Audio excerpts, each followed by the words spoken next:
Yes. Mr. Bishop, good afternoon. You will know from documents that you've seen that between May and July of 1983, there were exchanges between the Department of Health and ARMA, with the department requesting information about what additional measures were being taken by all pharmaceutical companies, including ARMA, and discussion of the consequences of recommendations from the Food and Drug Administration in the States. Now, I'm not going to ask you about the detail of those. There's a range of telexes and communications which you were copied into, but you are not, I think, the author of those. That's a rather long-winded explanation so that those listening understand. I'm not going to ask you specifically about the dealings with the department in the summer of 1983. What I want to do is pick up with you the position in terms of stocks of ARMA products held in the UK in August of 1983, and then look at a communication that you sent to the States in that same month. So if we start with DHSC 0002231_052,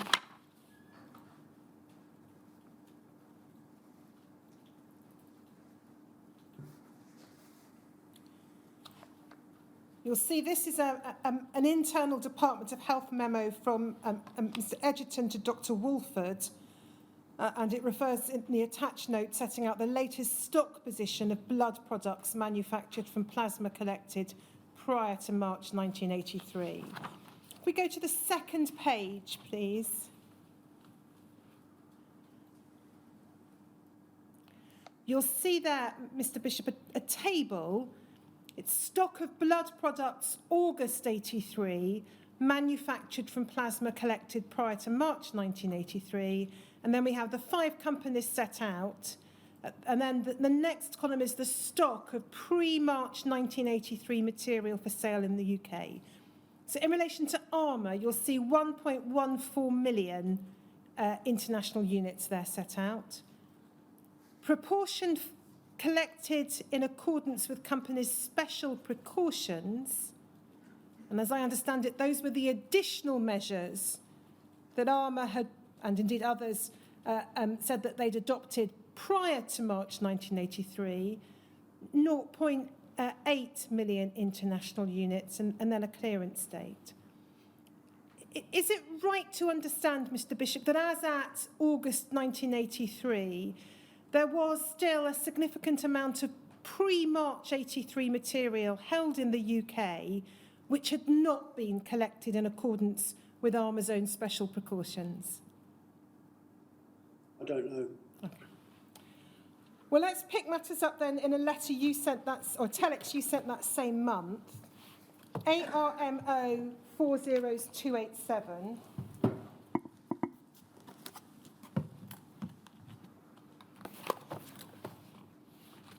So this is a telex from you to Anita Besler, 18th of August 1983, re-AIDS screening data. And then it says this: further to the telex on the above subject, culminating in mine of the 29th of July, Will Tarbert of our Regulatory Affairs Department has recently visited the DHSS, and he has ascertained that they will allow us to dispose of Factor VIII manufactured from plasma collected prior to March the 23rd in the UK.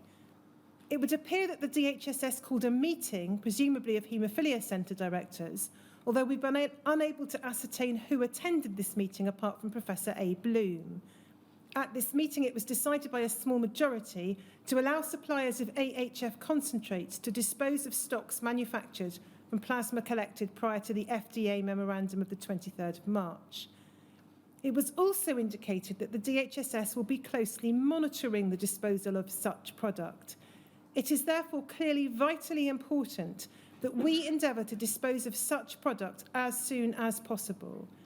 During this time, it is essential that we have full details, as requested by you, of the dates plasma was collected for each of the batches, so that we are in a position to supply either the DHSS or customers with any information requested. In the second paragraph, Mr. Bishop, it refers to your understanding that there had been a meeting attended by Professor Bloom at which the decision to allow pre-March plasma to be sold in the UK was taken. Do you recall who you got that information from? No, afraid not, no. And do you recall any more about that other than what we see set out in this document? No, afraid not. In any event, is it right to understand from this document, your understanding was you could continue to sell in the UK your stock made from plasma collected before the 23rd of March, and you were keen to do that as soon as possible, is that right? That's what it says, yeah. Can you help us in understanding why in the last paragraph that you see on the screen there, you thought it clearly vitally important to try and dispose of the product as soon as possible? Did you fear the department might change its mind? I don't know. That would appear to be the implication.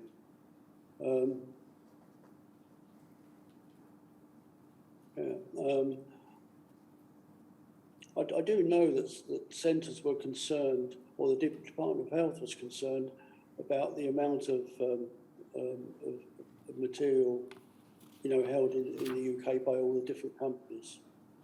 Other than that, I can't comment any further on this. There's no reference here to any safety implications of disposing of or selling in the UK the pre-March 23rd product. Do you recall Armour having any concerns internally at the time about this? No, I don't recall any. I don't recall anything of that nature. We just have done a quick look now at ARMO 40285.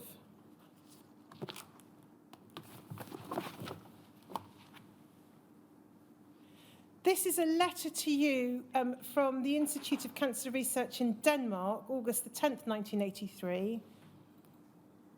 And it refers to papers being sent to scientists invited to attend a particular conference that was going to be taking place, I think, in Denmark, a congress. And if we go to page 5, please, you'll see under the heading Scope and Purpose, the second paragraph says this: epidemiologic evidence clearly indicates that AIDS is infectious and probably transmitted by sexual contact and by blood contact. No agent has so far been identified. By this time, August 1983, was it generally accepted within Armour that AIDS was probably transmissible by blood and blood products? No, I don't recall the time frame.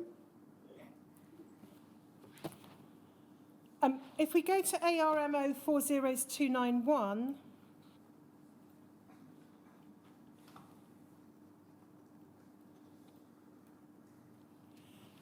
this is an internal memorandum, 1st of September 1983, about the Denmark conference, AIDS in Europe Status Quo. We can see it's copied to you. And then the second paragraph says a number of key UK clinicians will be attending the meeting, which is by invitation only. We received an invitation to attend in return for a contribution to the Congress funds. We feel that our attendance at this is vital, and Chris Bishop will be representing the UK Plasma Division. And then there's a request to allow Dr. Townsend to attend as well. Why was it seen as vital that you, in particular, should be representing Armour at this particular Congress? I don't know. The fact that Dr. Townsend should attend as well means it's mainly a scientific or technical issue. I don't know why I'm the first one on that list to attend it. I can't remember, other than the fact that it was one of my customers. Do you have any recollection now of attendance at the Denmark Congress and what was discussed? No. ARMO 40302. This is a telex from Ingo Regier to you, dated the 4th of November 1983. I'll just read it out because it's not very easy to read. Qatar recalled 16 AHF lots distributed to 33 countries, including Japan. Several other lots are on hold. One of Qatar's plasma donors recently died because of AIDS. The man donated about 5 litres of plasma over the time, but apparently failed to indicate any information about his disease during that time. We will probably have to expect very detailed questions regarding donor screening / selection of donors during the BGA hearing at Berlin. I am also concerned about suggestions that paid donors are less likely to be truthful when asked questions which would disqualify them as donors. Under the circumstances, I suggest that we have a meeting, and then the date and location is set out. The Qatar incident is under investigation now, and Dr. Riddell will have detailed information available for our meeting. We regret the unfortunate circumstances of the Qatar incident. However, the possibility of something like that happening to any plasma manufacturer cannot be excluded.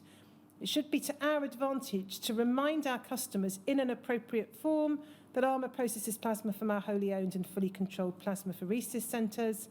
And then there's a reference to Plasma Alliance's reputation. And then Mr. Regier continues, although it's obvious that it's actually not known how to avoid transmission of AIDS, it should also be emphasised that we've recently introduced Factor VIII HT to improve the safety of our project. Product, sorry, thank you. Just pausing there, the reference to the BGA hearing in Berlin, that's the German regulator, did you have any involvement in the preparations for or attendance with that hearing? No.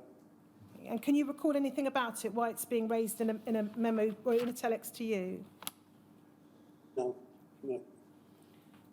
If we just go to look at the top paragraph again, Mr. Regier is recorded as expressing concern about suggestions that paid donors are less likely to be truthful when asked questions which would disqualify them as donors.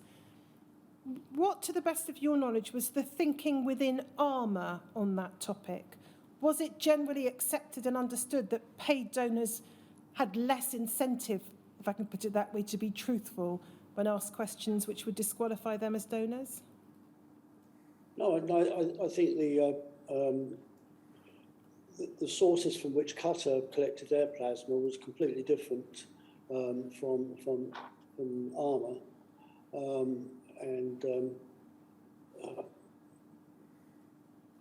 Suggestions that paid donors were less truthful from our donor pools, I think were less likely because of these stringent controls that we implicated at our wholly owned centres. Was it rather than? Carry on, please. No, that's right. Carry on.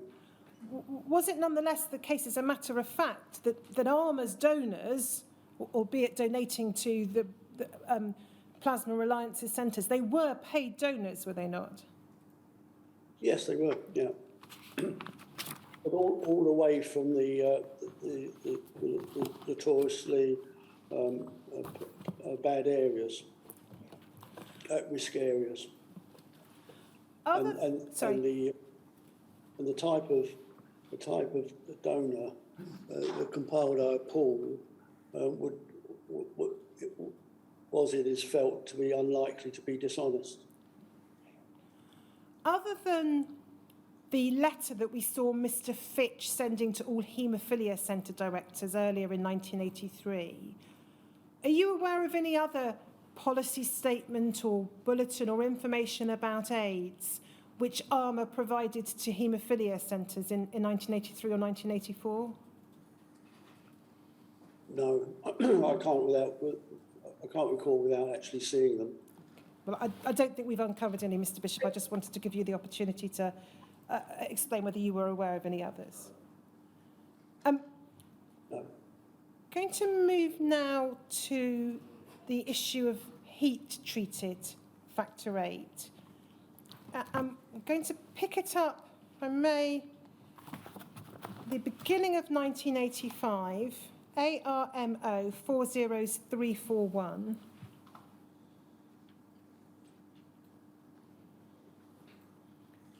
This is a letter dated the 3rd of January 1985 from Dr. Kernoff at the Royal Free to you. And we can see from the second paragraph, it refers first of all to a meeting he'd had with you on the 13th of December. Second paragraph then says, as a matter of policy, we've decided to discontinue using non-heat treated factor VIII concentrates, whether of commercial or NHS origin. While there will clearly be an interim period of changeover in which we shall be using both heat treated and non-heat treated product, I would hope to keep this period as short as possible. And then the next paragraph contains a request that you'll be able to arrange collection of their current stock of non-heat treated factor VIII and provide a credit against the price of the heated product. And then there's reference in the next paragraph to a list of named patients. And then Dr. Kernoff says this, our requirements for factor VIII concentrate during the financial year 85-86 will probably be similar to the current year. Patient safety, cost containment and reliability of supply will continue to be the issues which dominate our purchasing policy. And I look forward to receiving your proposals as soon as possible. So far as patient safety is concerned, it is of critical importance for me to know the evidence regarding inactivation of HTLV3 by the ARMA heating protocol. And then there's a discussion about transmissibility of non-A, non-B hepatitis. Mr. Bishop, I haven't deciphered the handwriting, but is that your handwriting, do you know? Yes, it is. Can you then just assist us with what's written by the side of that last sentence I read out, where Dr. Kernoff says it's of critical importance for me to know the evidence regarding inactivation of HTLV3 by the ARMA heating protocol? And then it says... Yeah, just awaiting DC, CP, product licence application. Okay, and what does awaiting DC mean? I don't... I think that's the initials of D. Coburn. But I can't... Okay. No, I can't... I'm obviously awaiting something. I don't know what the DC... It's obviously somebody's initials, but I can't recall. Does it help at all? You mentioned DC further up the same slide. Yes, by the sentence saying, I hope you'll soon have a full licence for the product. Oh, can you just highlight that a bit more? Waiting DC. Discuss preliminary data, does that say? Discuss. It's the entry in the middle, the third entry down. Yeah, awaiting. I think that refers to Dave Cocaine. And who was that? But I'm trying to. He might have been in regulatory. Discuss P&L with the Department of Health. Awaiting that person's discussion with the Department of Health. I would assume that means. Okay. I can't recall. And then the last paragraph, awaiting DC CPL application. I would assume that was the license application for heat treated product. Now, we'll look in a moment at a memo you then wrote to Dr. Riddell in which you made reference to this letter. Before we do that, can you just assist us more generally? Dr. Kernoff's request for ARMA to collect the non-heat treated factor VIII was presumably reflected by similar requests from other haemophilia centres. Would that be right? Yeah. Yes. And what did ARMA do? Did it agree to those requests and take back the unheated product? Oh yes, yeah. Because the note against that is within the next 10 to 14 days, liaise with PAL Pauline Luckhurst, who was the distribution manager. And what? So yeah, we're agreeing to collect that within the next 10 to 14 days. And what, as far as you can recall, was done with the returned non-heat treated stocks of Factor 8? I don't recall. Do you know whether it was sold in other markets? Whether that went, no, I'm just speculating whether that would, if it was from screened donors, whether that would form part of the recycling or so-called recycling process of heat treating a product in Germany. But you can't recall with any clarity? No. Let's then just look, please, at a memo you then sent to Dr. Riddell, ARMO 40346.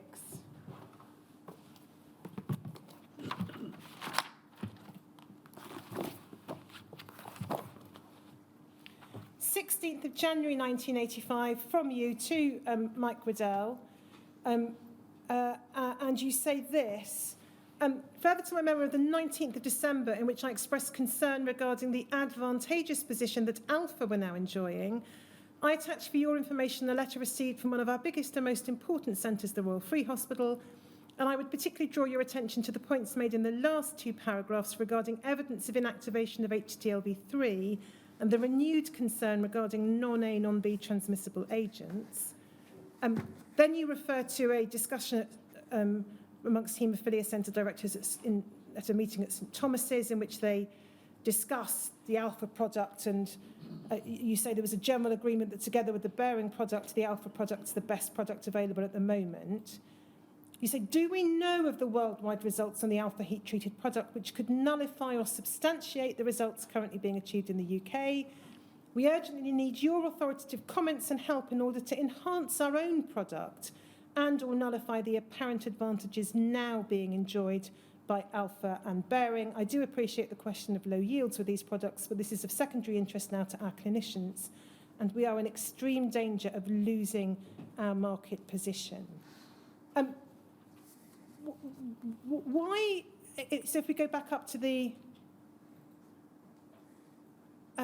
first paragraph, why were you particularly drawing Dr. Riddell's attention to the point about evidence of inactivation of HTLV3?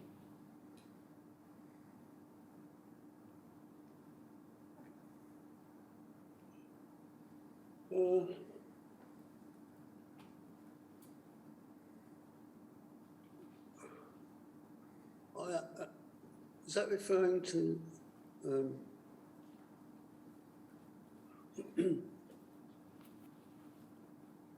you just refresh me what those two paragraphs were? Yes, of course. We can just look. It's the letter we just looked at from Dr. Kernoff, ARMO 40341.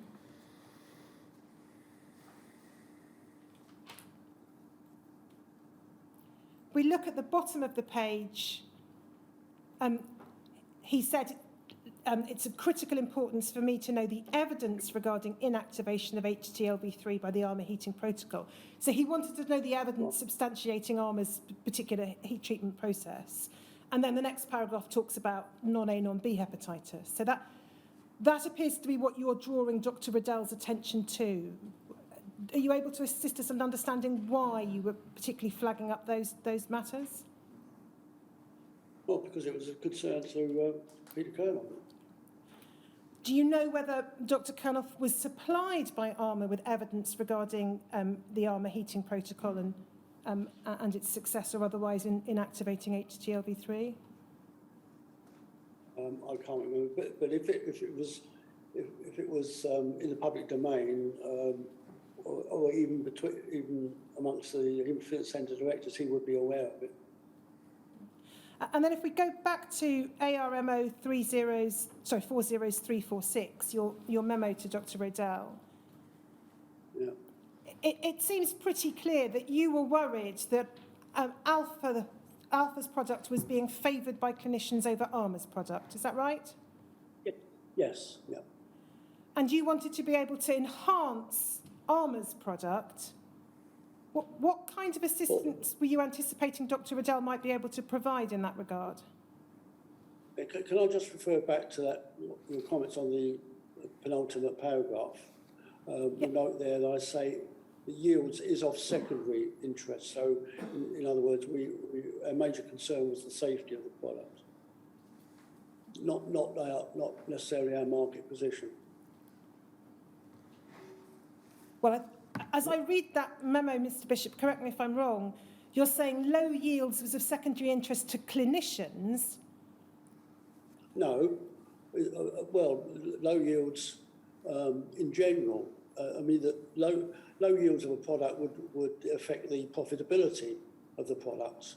But what I'm saying that if we institute a more stringent inactivation process, that could well affect the yields and therefore the profits of the product. But that's what I'm saying is that issue is of secondary interest both to us and to our clinicians. Okay, well, let's move on to the middle of 1985, shall we? ARMO 40379.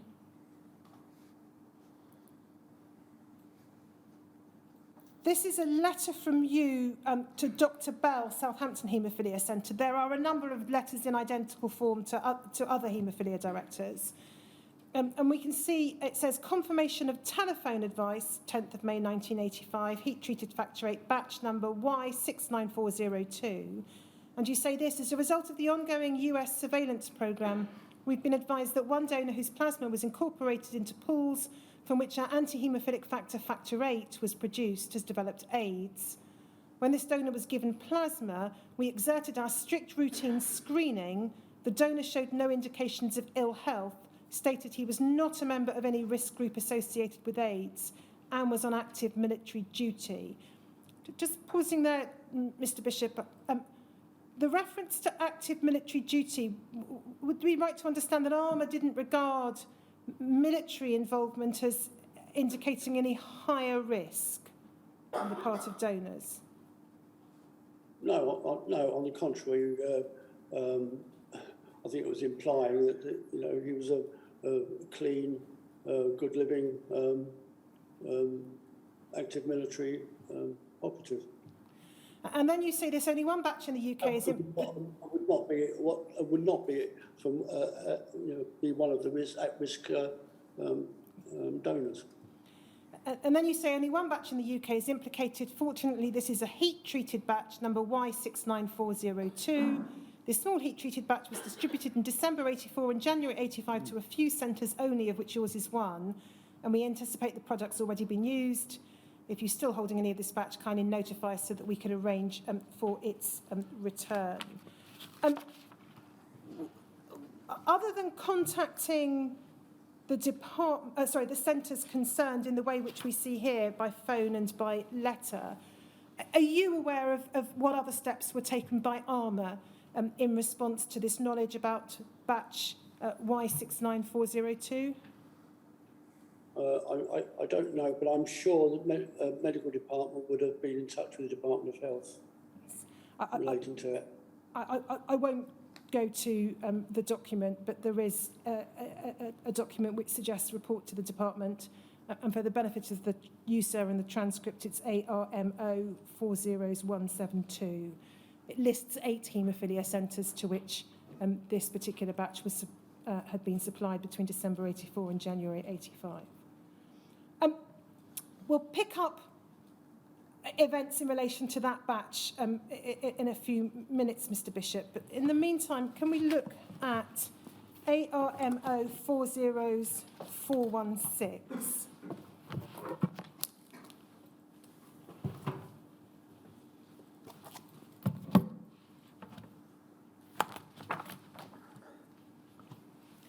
Now, this is called a house message.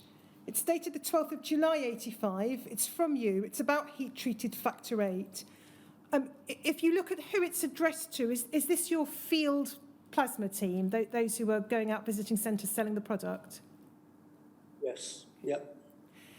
Now, the subject of this memo or message is not risk of AIDS, but transmission of non-A, non-B hepatitis. So you refer to a copy of a paper by Colombo and others, published in the Lancet, and then in relating to Travanol. And then in the third paragraph, you say there's a paper due to be published shortly by the Sheffield Group E. Preston on the results of our study last year, in which you will recall that all 3 clean virgin patients treated with our intermediate heat-treated product acquired non-A, non-B hepatitis. I'm advised that this will be appearing within the next 3 to 4 weeks, and the conclusion to the paper will be along the following lines. Whilst all 3 of our patients have remained HDLV3 antibody negative, it seems clear that at least from commercial sources, the dry heated product remains disappointing. You then say this together with the Colombo paper is quite clearly an indictment of the dry heat-treated processes in totally eliminating non-A, non-B, although in chimpanzee studies, both products showed effectivity against the Hutchinson strain of the non-A, non-B virus. You then refer to an alpha trial, which seemed to be going well, but now 3 patients have gone down with non-A, non-B hepatitis. And then if we go over the page, you pose the question at the top of the page, what should be our strategy, therefore? And you refer to a study by Professor Charles Hay and others from Sheffield, also published in the Lancet in June, Progressive Liver Disease and Haemophilia, an Understated Problem. You say you've arrowed certain important paragraphs, and we've got your copy on the next page. We don't need to look at it, but we can see where you've marked them with an arrow. And would ask you to note the following. And then you've set out there 5 points. Leading workers conclude liver disease and haemophilia is benign and non-progressive, but the Sheffield Group question this. Factor VIII therapy consumption is unrelated to the severity and progression of liver disease. Studies in patients who are not receiving regular supplies of blood products shows the same prevalence and frequency of progression as haemophiliacs being repeatedly challenged. The Sheffield Group speculate that repeated exposures to viruses may modify the usually benign course of the disease.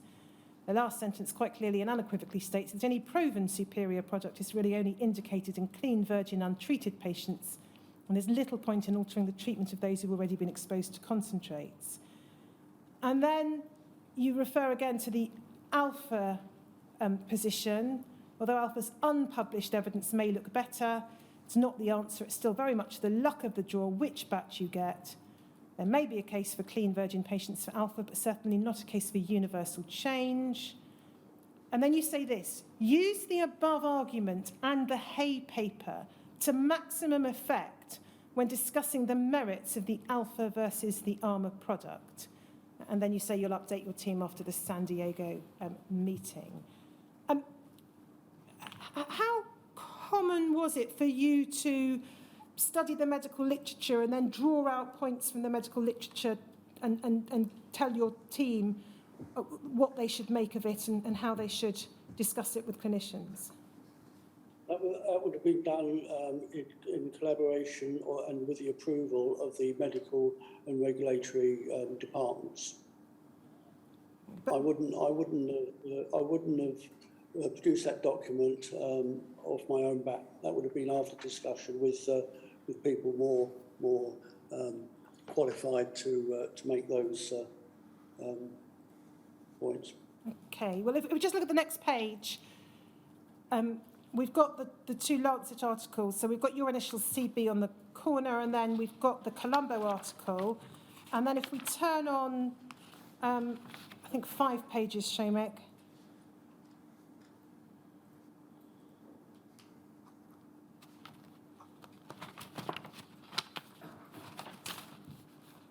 Sorry, could you go back 2 pages? My fault.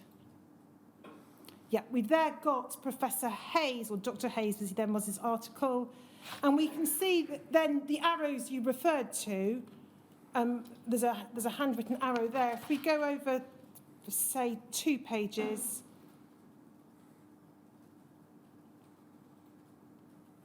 we can see a number of other of the arrows that you refer to. It does look as though you've gone through this document and you're drawing particular bits to the attention of your team. Is that the right way of understanding this, Mr. Bishop?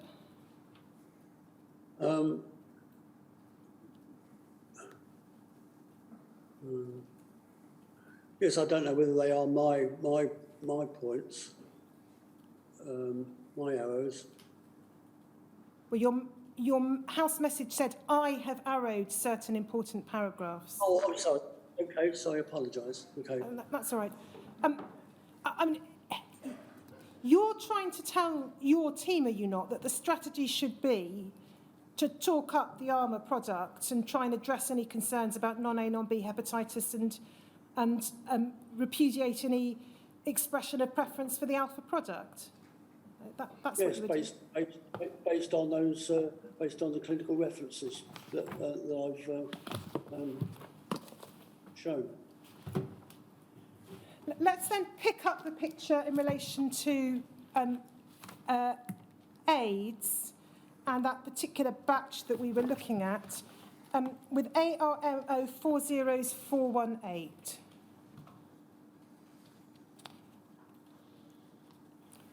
Now, this is the 17th of July 1985. This is a letter from Mr. Christie, if we look at the bottom of the page, but it's copied to you, as well as to Dr. Harris and Mr. Collins. And it's addressed to Dr. Whitmore at the Lewisham Hospital. It refers to a letter that Dr. Whitmore sent in, said, your report on the 2 patients who received heat-treated factor 8 Y69402 is much appreciated, and the results for patient 1 are of particular interest. This patient is the first to show seroconversion from HTLV3 negative to positive following administration of the batch of factor 8 heat-treated in question. And then there's a suggestion of a meeting, and Mr. Christie says he'll make an appointment to visit Dr. Whitmore in the next month or so. This But the third paragraph. No. As you know, the time from challenge with HTLV3 virus to seroconversion is variable and may be over a month, hence it will be useful to assess any factor 8 or blood product treatment for a reasonable period prior to the 17th of January 1985. Now, this is a report of a patient apparently seroconverting from HTLV3 negative to positive following administration of what ARMA knew to be an implicated batch, yes? Batch produced, yes, okay, yes. It's the batch we saw you writing to Dr. Bell and others about in May. This must have been a matter of some considerable concern to ARMA. What can you recall about it? Well, you know, it is of concern. Hence, we were requesting further information on it, and you know, looking at what the treatment was, you know, during that prior period, in case there were other risk factors involved, or other treatment involved. Did your approach, ARMA's approach in the UK, to marketing and selling the heat-treated factor 8 change at all in light of this report of a patient who may have been infected with HTLV3 from the ARMA heat-treated batch? No, I can't recall any specific reaction to this. Was information that a patient had seroconverted and that it might have been due to this batch shared by ARMA with any other haemophilia centre clinicians? I don't know. No, we certainly, until the whole thing was absolutely clear, based on the further information requested, until everything was clear, none of this would be divulged to the salespeople. Well, but this particular piece of information was something you were aware of because you were copied into this letter. Yeah.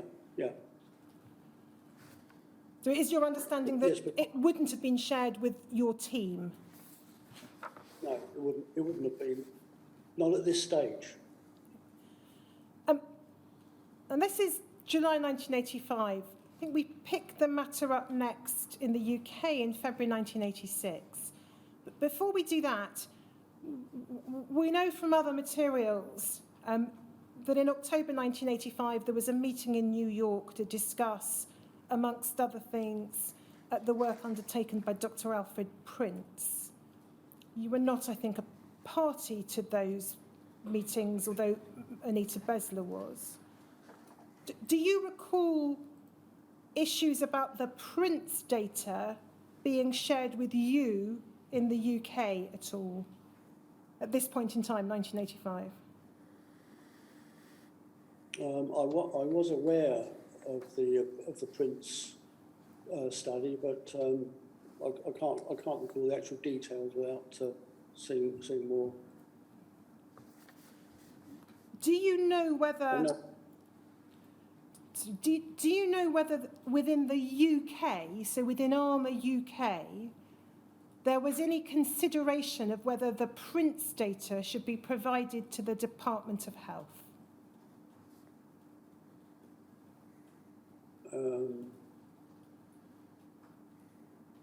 That would have been a discussion between the States and UK medical people. So if there was any such consideration, you weren't party to it, is that right? Correct. So let's pick matters up with Factor 8 heat treated in February 1986 at the Newcastle AIDS Conference, when Dr. Peter Jones expressed concerns about the efficacy of ARMA's heat-treated product in inactivating HTLV3 and referred to possible American and Dutch cases of seroconversion. Were you at that Newcastle conference? Yes.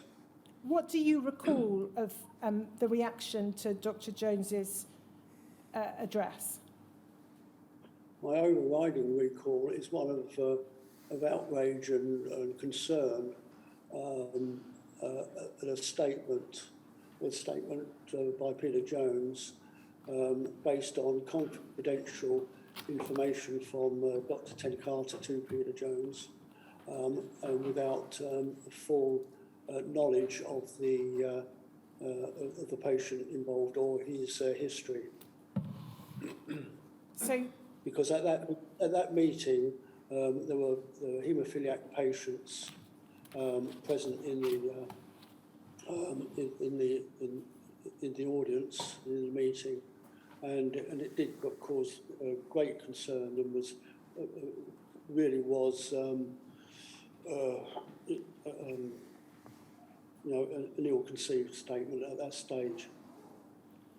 was the outrage at Dr. Jones having the temerity to raise these issues rather than concern at the potential risk to patients then?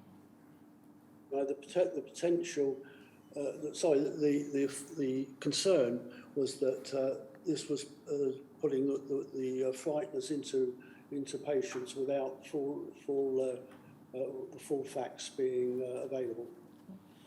Let's look at some internal discussions that followed within ARMA. If we start with CGRA 40517.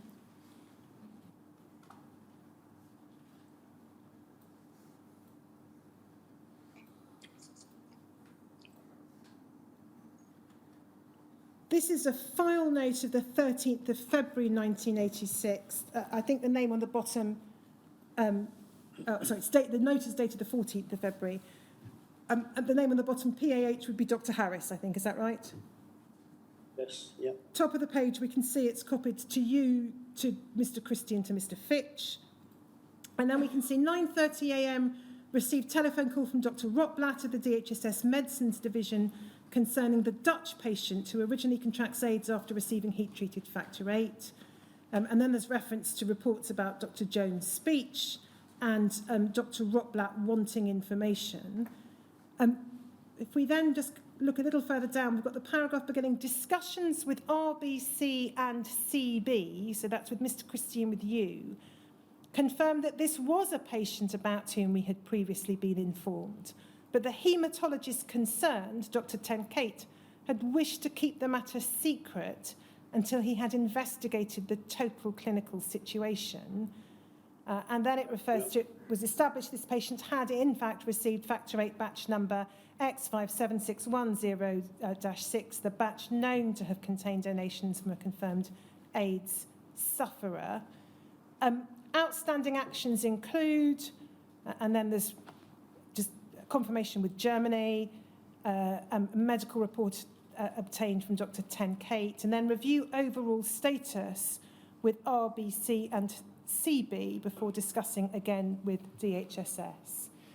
So, is it right to understand from this then that you, within ARMA, and you yourself personally, were already aware that there was a Dutch case of at least potential seroconversion, or actual seroconversion, but potentially from the factor VIII heat-treated product?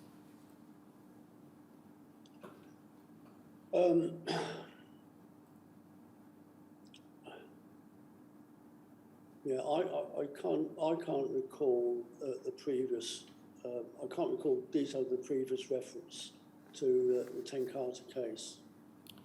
The Netherlands is part of your patch, was it not? You were responsible for the Benelux countries. Yeah. Do I understand that you can't now then recall how and when you first became aware of this particular case? No, I don't know the time frame. I'm sorry. But would you accept that the only way to read this is to suggest that, at least prior to the discussions being described here, ARMA had previously been informed of it, albeit recording that the haematologist wanted to keep the matter secret? So are you asking whether we knew of this before Peter Jones's outburst? Yes.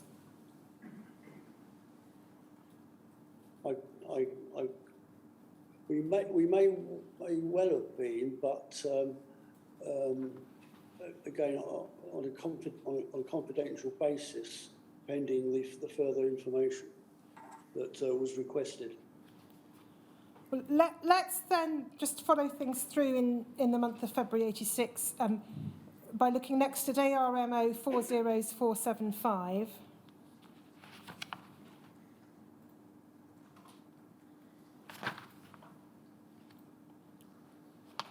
So this is from Dr. Harris to Dr. Schwartz. Who was Dr. Schwartz? Schwartz, sorry, my pronunciation. Germany, I think. 17th of Feb 86, copied to you. Please find attached a copy of my memo on the above. You'll note that our Department of Health wished to receive details of our viral inactivation studies of this product, including those involved with spiking using HTLV3 virus. And then if we go over the page, we can see the memo that's being provided. Same date. This is a memo, Dr. Harris to Mr. Fitch, 17th of February, copied to you. The first paragraph again refers to the receipt of the telephone call from Dr. Rotblatt of the Department of Health. If we pick it up about 6 lines into that first paragraph, Dr. Rotblatt wanted confirmation that all our factor VIII now being supplied is collected from individually AIDS-tested donors. I gave her this confirmation, and after discussing this with both Chris Bishop and Peter Lloyd, it has been agreed that although we still hold stocks of product from untested donors, this will no longer be supplied to us. By us? By us. Is it right to understand from this that prior to Dr. Harris giving this confirmation on or about the 13th of February, ARMA had been supplying factor VIII collected from untested donors?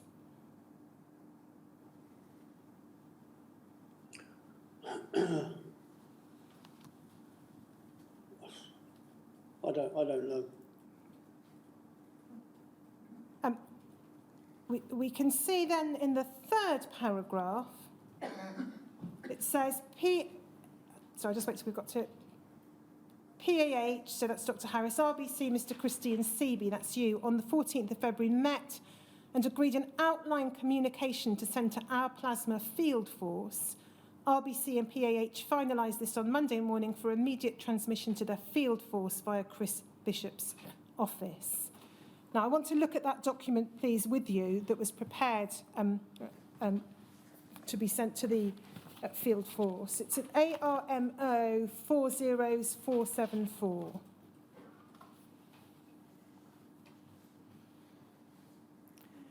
We can see the date, 17th of February, 86, from Mr. Christie to the plasma team. Subject, heat-treated factor VIII and AIDS risk. As you are aware, Dr. Peter Jones has made observations at a recent AIDS conference in Newcastle that cast doubt on the efficacy of heat treatment of factor VIII products as a means of killing the HTLV3 virus. You can rest assured we've already contacted the specialist in Holland, and we're in the process of obtaining all details of the Dutch case cited by Dr. Jones. Having regard to the views expressed by Dr. Tedder that the HTLV3 virus may have a much longer incubation period, up to 4 years, than originally believed, any patients previously treated with an unheated blood product within the last 4 years could theoretically have acquired an infection from this source. We therefore take the view that the statement by Dr. Jones was speculative and premature, and the criticism from Professor Donald Aitchison of the DHSS, as reported in The Guardian, is worthy of note. It was an error of judgment for him to go public on scanty and slender evidence. The thousands of haemophiliacs who needed the life-saving treatment could be confident that they were receiving safe supplies. Is it right, Mr. Bishop, to understand from this the message Armour was sending to your sales team was that haemophiliacs could be confident that heat-treated factor VIII was safe? Yes, according to Professor Aitchison. Well, the quote from Professor Aitchison, who was the Chief Medical Officer, seems to be about Dr. Jones going public on scanty and slender evidence. The quotes stop after the word evidence. So the last sentence in bold print, as I read it, is Armour, not the Chief Medical Officer.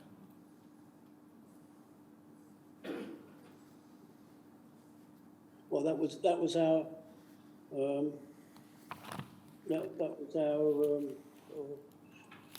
thoughts at the time, following Professor Aitchison's statement. You knew, Armour knew, and you knew that you'd been selling products from untested donors.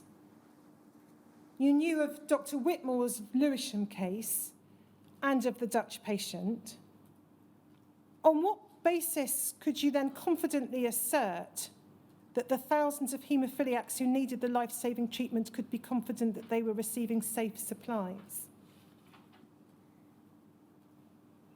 That was based on the advice given to me by the US and UK medical people. Did you say, hang on a second, why are we saying this when we know there might be a patient treated in the UK and a patient treated in the Netherlands who seroconverted to HTLV3, quite possibly after receiving heat-treated factor VIII? Because until further information was available and proven, there was no. We were still confident that our product was safe. So, is it right to understand Armour's approach was that until it was proven, you could effectively pretend that there were no such cases, at least in terms of public messaging? No, we weren't pretending anything. This was based on the evidence and the science available. We weren't pretending anything. Can I just ask you about your use of words there? You're talking about being confident that it was safe until we'd finished our investigations. Well, if you're investigating whether it is safe, how can you be confident that it is without waiting? In other words, have you not got it perhaps the wrong way round, that you can't be confident until you've done the investigations and they show there's no reason to worry? Well, one way is a negative way of putting it, the other way is a positive way. Yes. But there's a big difference in what the accurate position might be, perhaps. Might there? I don't think so. Very well. Can we look next then, and we're still in February of 86, which was a busy month for ARMA, CGRA 40520.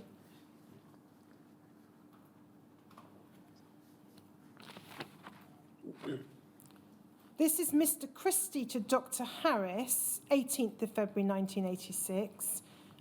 Doesn't appear to have been copied to you. The copies to is blank.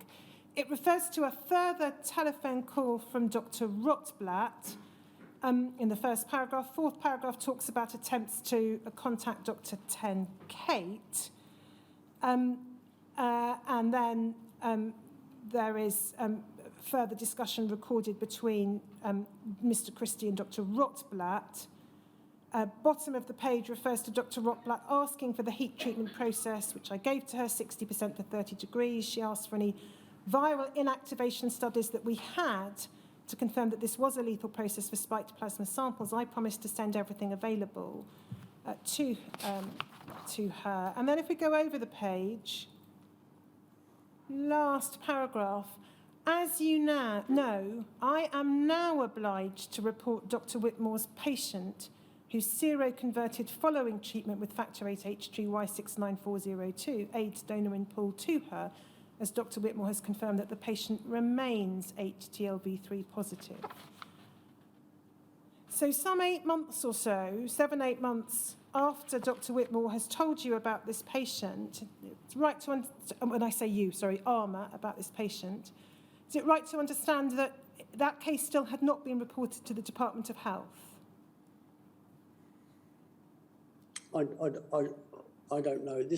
All this is really under the remit of the medical department.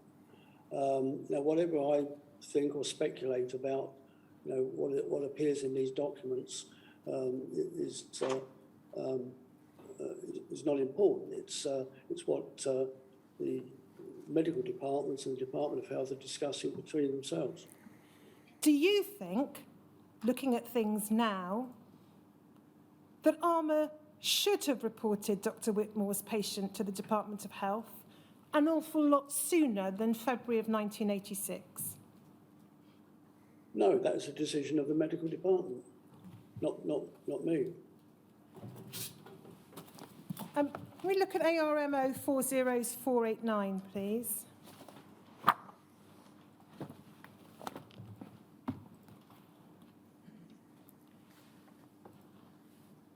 This is a letter 25th of February 1986 from Dr. Peter Jones to Dr. Harris at ARMA.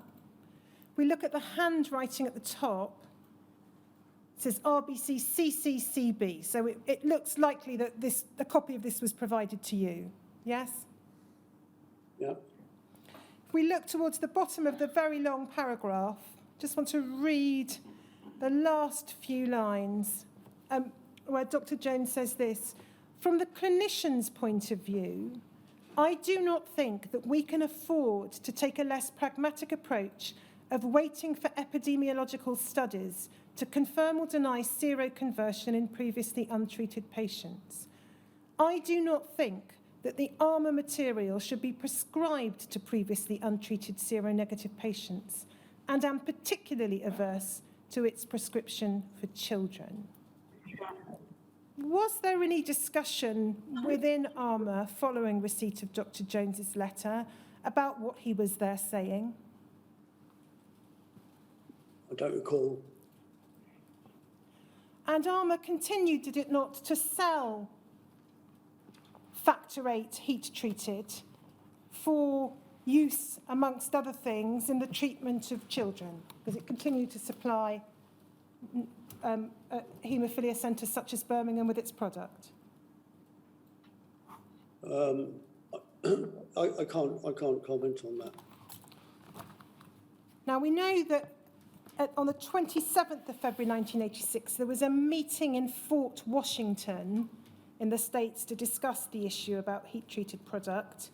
I'm not going to go to it. Mr. Bishop wasn't there. but the reference for use there and for the transcript is CGRA 40514.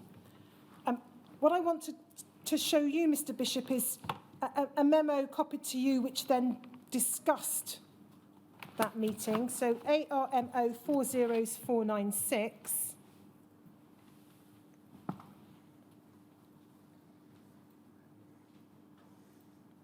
We can see from the bottom of the page, this note is dated the 28th of February. Again, it's Dr. Harris's initials, copied to you and to Mr. Christie. If we go to the top of the page, it would appear Dr. Harris is recording there, well, first of all, reference to a telephone conversation, PAG. Should that have been PAH, do you think? And then CB, and then Anita Besler, 28th of February. So it looks as though you, Anita Besler, and someone who might have been Dr. Harris were having a telephone conversation about this issue on the 28th of February. Is that right? PAG is Pauline Goldsmith. Okay. But nonetheless, CB is you, is it not? Sorry? CB would have been you. I presume so. And then it says, report of meeting held in Fort Washington to discuss Factor 8 on the 27th of February 86. And then there's a reference to those who were present at the meeting in Fort Washington. And then we have the paragraph beginning, the meeting then reviewed on a case-by-case basis, every instance of seroconversion that's been reported anywhere in the world. If we pick it up about 6 lines down, it says the net result of these discussions was that in the opinion of everyone at the meeting, there is no problem with Factor 8 drawn from unscreened donors. However, it was felt that just as with any ongoing improvements which have been made with Factor 8, adding the screening to the donor pool is an improvement to the product, and we should first of all withhold from distribution all non-screened product under one stipulation. This is that withholding that non-screened product does not result in patients being unable to obtain a product or the potency they want when they order, or hospitals or physicians not being able to have access to the particular product that they've designated for the use of specific patients. In other words, the meeting felt that there was no reason to believe there was a problem with non-screened product, but at least in theory, by screening, we will improve the product even more, and we should do as much as we can to implement these improvements as quickly as possible. And then the next paragraph says, in the meantime, it was considered there was no reason to cause any problems in terms of the normal day-to-day delivery of Factor 8 to our customers, etc., based on all the information available to date. In terms of the US and UK and everybody else who has non-screened product in inventory, we will continue to withhold the distribution of that product as long as or unless we only have that type of product to distribute within the market. In other words, it's a voluntary withholding and not a withdrawal from the market. Can you recall the discussion that was had about this within ARMA UK that you were privy to about the Fort Washington recommendations? I can't recall. Did you have any concern about, if we just go to that long second paragraph, the meeting then reviewed? So I read out the sentence, the net result of these discussions was that in the opinion of everyone at the meeting, there is no problem with Factor 8 drawn from unscreened donors.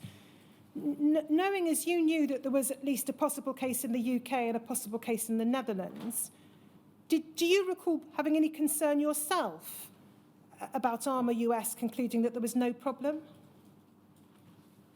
No, I was going, I was guided as always have been. By the US personnel who are more qualified than I am to make these decisions. Let's then just look at a report you pulled together early the next month, CGRA 40393.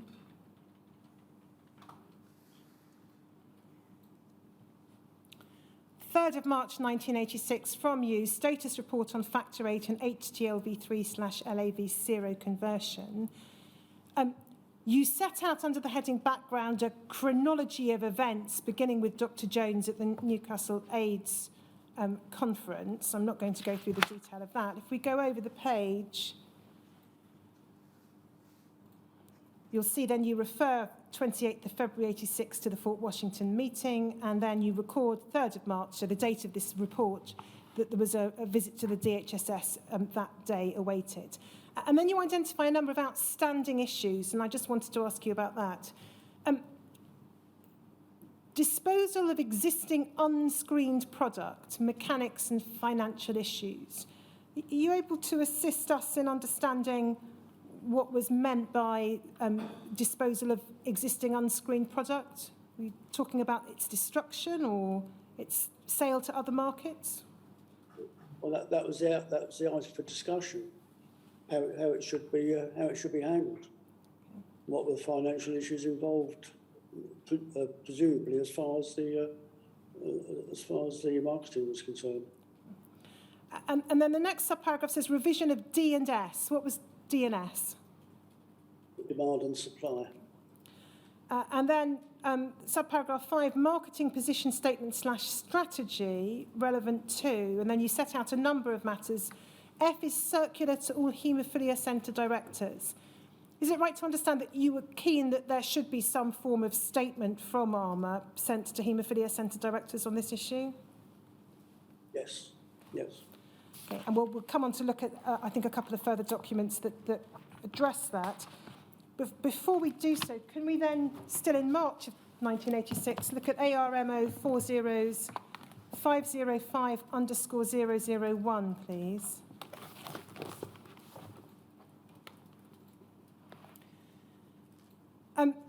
This is a report from you to Dr. Harris, 6th of March 1986. It would appear you were anticipating the UK Haemophilia Centre Directors meeting that was going to be held on the 17th of March.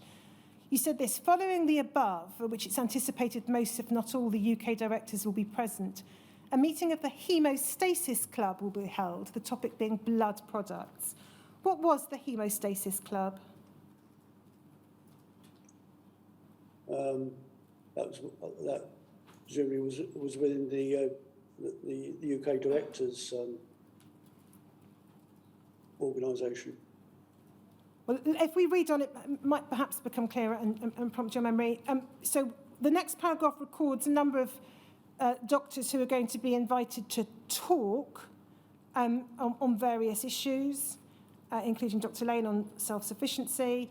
And then it says this, the chairman will be Jeff Savage from St Thomas's, who together with Drs. Kernoff and Preston are the leading advocates for the safer wet heat-treated alpha factor 8 prophylate. I suspect that this could be a very cleverly connived meeting at the instigation of either these three clinicians or Alpha themselves to convert all directors to a product which can be shown to have a better track record with regard to the elimination of non-A, non-B hepatitis. It is also obviously an attempt to expose the potential mid/long-term problems associated with liver disease and haemophilia, as initially advocated by Hay et al. In articles in The Lancet during 1985. The attached letter in The Lancet from Professor Schwimp from Heidelberg further adds fuel to the current argument, and from which we can glean little comfort in light of our previous experiences with the factor 8 intermediate product. And then you say this, however, I know you will appreciate the vital significance and importance of this meeting to haemophiliacs, clinicians and factor 8 producers alike, and in your absence, Robert has agreed to accompany me. I also strongly urge in most forceful terms that Bill Terry or Mike Hundra or someone from the US attends this meeting to hear the story from the horse's mouth, and particularly as it relates to our market position in the UK. Jeff Savage has kindly agreed to put questions on our behalf to the panel, and this will be an ideal opportunity to obtain an authoritative opinion from the leaders in the field on any subjects which are of particular interest to us. And I would suggest that one or two very carefully constructed questions be discussed between us and put to Jeff in advance.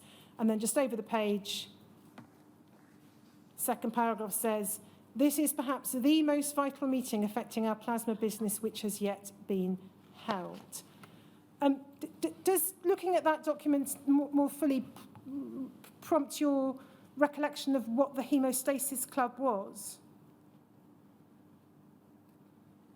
No, I can't recall exactly. I can only assume it was the, as I said before, you know, the group of the UK Haemophilia Centre directors. Now, Why were you thinking that there was a cleverly connived meeting at the instigation of the named clinicians or Alpha to convert directors to a product with a better track record than your own?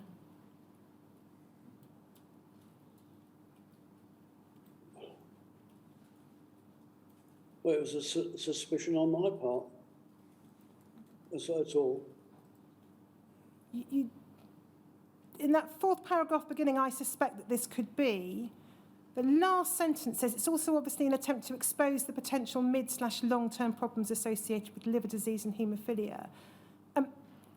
Wasn't that a good thing, Mr. Bishop, if there were long-term or mid-term problems associated with liver disease? Shouldn't that be exposed so clinicians would be informed and Yes. patients? Yeah. But I don't criticise that.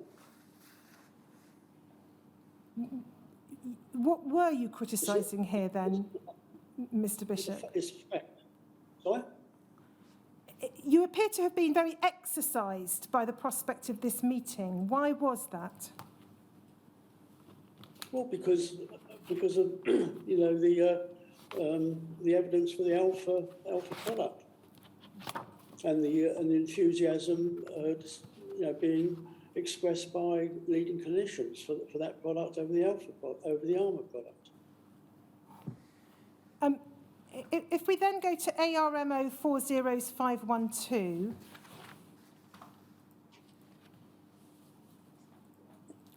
this is a letter dated the 13th of March 1986.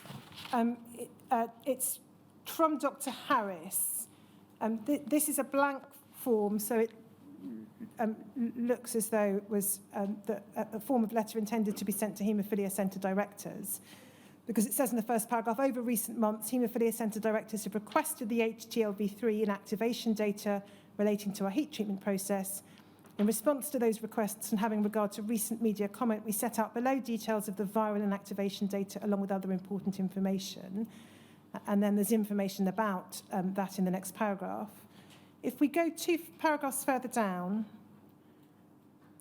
there has been no reported case of AIDS and no reported seroconversion associated with the administration of factor VIII to a virgin patient not at risk of AIDS. And then there's reference to a publication, and then in the next paragraph to plasma collection centres. Now,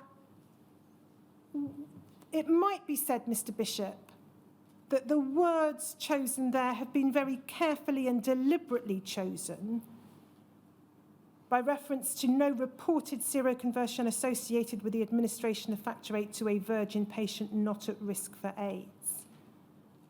There had been reported seroconversions associated with the administration of factor VIII, had there not?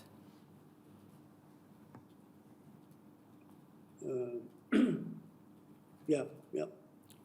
We haven't looked at everything, but we've got the Whitmore case and the Dutch case, yes? Does it concern you, looking at this now, that Haemophilia Centre directors were not being given a full, candid and transparent account of the current state of knowledge?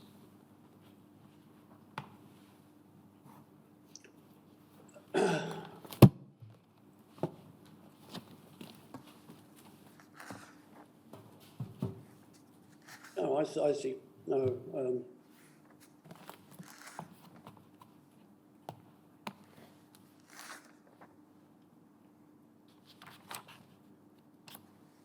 No, this, yeah. I mean, it's a long time ago, so I just do not recall the thinking at that time. Okay. Well, let's then look at.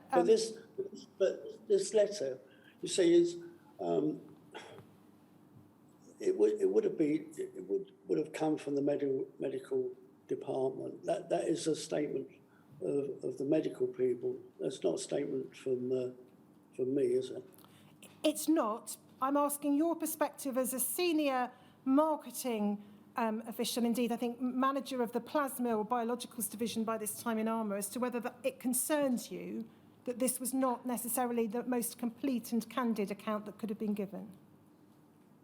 I, I would have been guided by the medical people. I don't know what my personal views were at that particular moment in time. But as I say, you know, I would be guided by the medical department. Can we look at, These are not marketing issues for which I was responsible for. These are all medical scientific data and questions, which are the responsibility of the medical departments. but it's material being provided to the very individuals who you and your team are then approaching to try and sell your products? Yes, based on the information that I've been given by the experts. In many of these cases, we and the plasma team were postmen.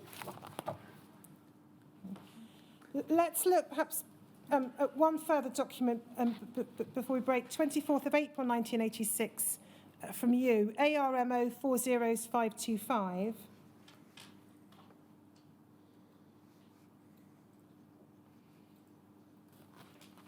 This is from you to Lofty Lucas, 24th of April, and you say this, Dear Lofty, there is ample and increasing evidence to support the fact that our current heat treating process eliminates the HTLV3 virus. And then you refer to a paper. You've been at pains, Mr. Bishop, to emphasise that medical and scientific matters were not your remit. But here is you highlighting what you say is the conclusion to draw from a particular scientific paper. Well, why is that? Yeah, after discussion with them. I wouldn't come out with the phrase ample and increasing evidence unless the medical people had cleared that. They would have cleared documents like this. You record in the next paragraph that you've been advised by Professor Bloom that treaters are likely to play safe and go for the most severe heat treatment. And then in the next paragraph, we said there's currently a league table for heat treatment effectively on HTLV3 as well as NANB. And as you're aware, unfortunately, ours appears in the relegation zone. Professor Bloom and other opinion leaders accept our HTLV3 viral inactivation data, but I think we're now talking about a psychological barrier, and treaters do not wish to be confused with facts.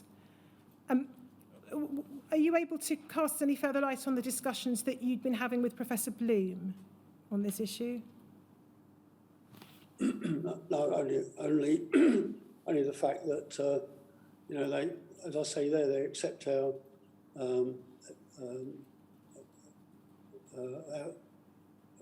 the effectiveness of our process against the HTLV3.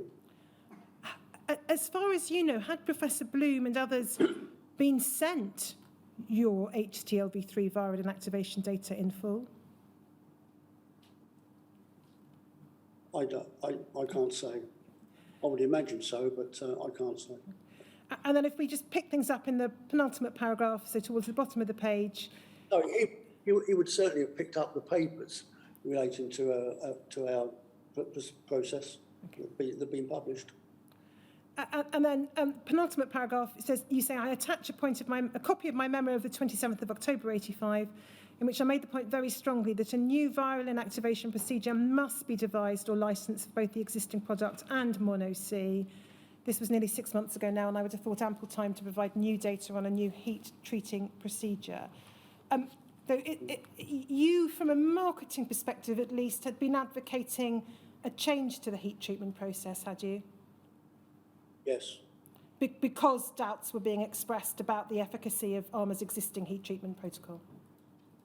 Yes. It was a marketing issue.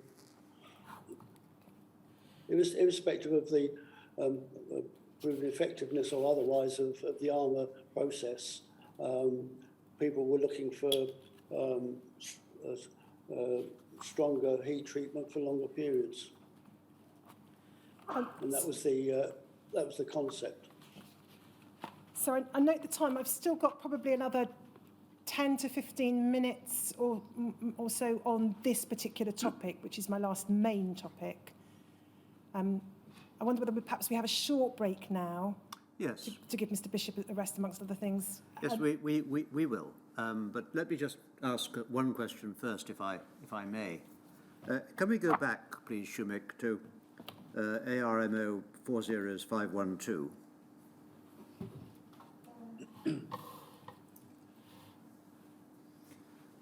And this is the letter, I think, drafted by Dr. Harris.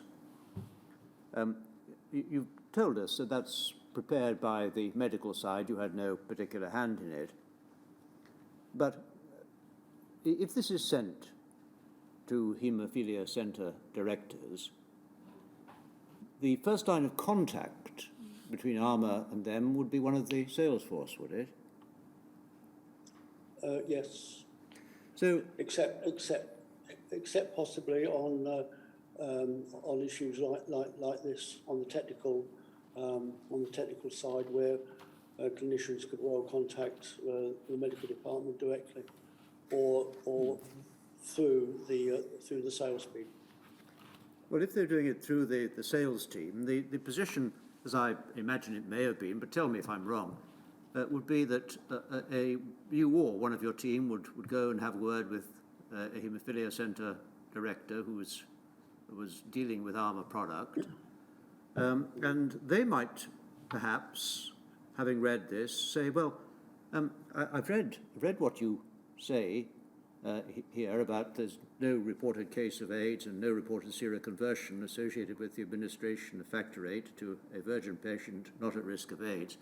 But what's this? I've heard about what Peter Jones said in Newcastle, and I've read reports of it because it got a certain amount of prominence in the press, did it?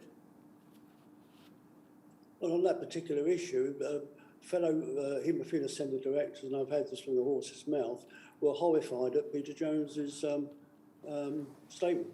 So they knew about it. How would you answer them if they said, well, what is the safety of Factor VIII? Have you had seroconversions with Factor VIII at all? How would this not give you a problem marketing, that this is perhaps looks as though it's may be seen to be trying to evade the facts rather than be what the ABPI, you told us earlier on, expected, which was to be accurate, which it may be, fair and objective? Would it give you a problem, marketing? How were you going to deal with it? It would depend how the discussion evolved. I wouldn't have been at each individual discussion where these points were raised. I really can't add anything to that. And would, if the conversation had been with you, I don't know if any were, but would you have said, well, actually, I've been pressing since October the year before for a rather different viral inactivation process, which uses more heat for longer? Yeah, if that was me personally, yes. Thank you. That's all that I'm going to ask. Let's take a break now until 4:45. 4:45.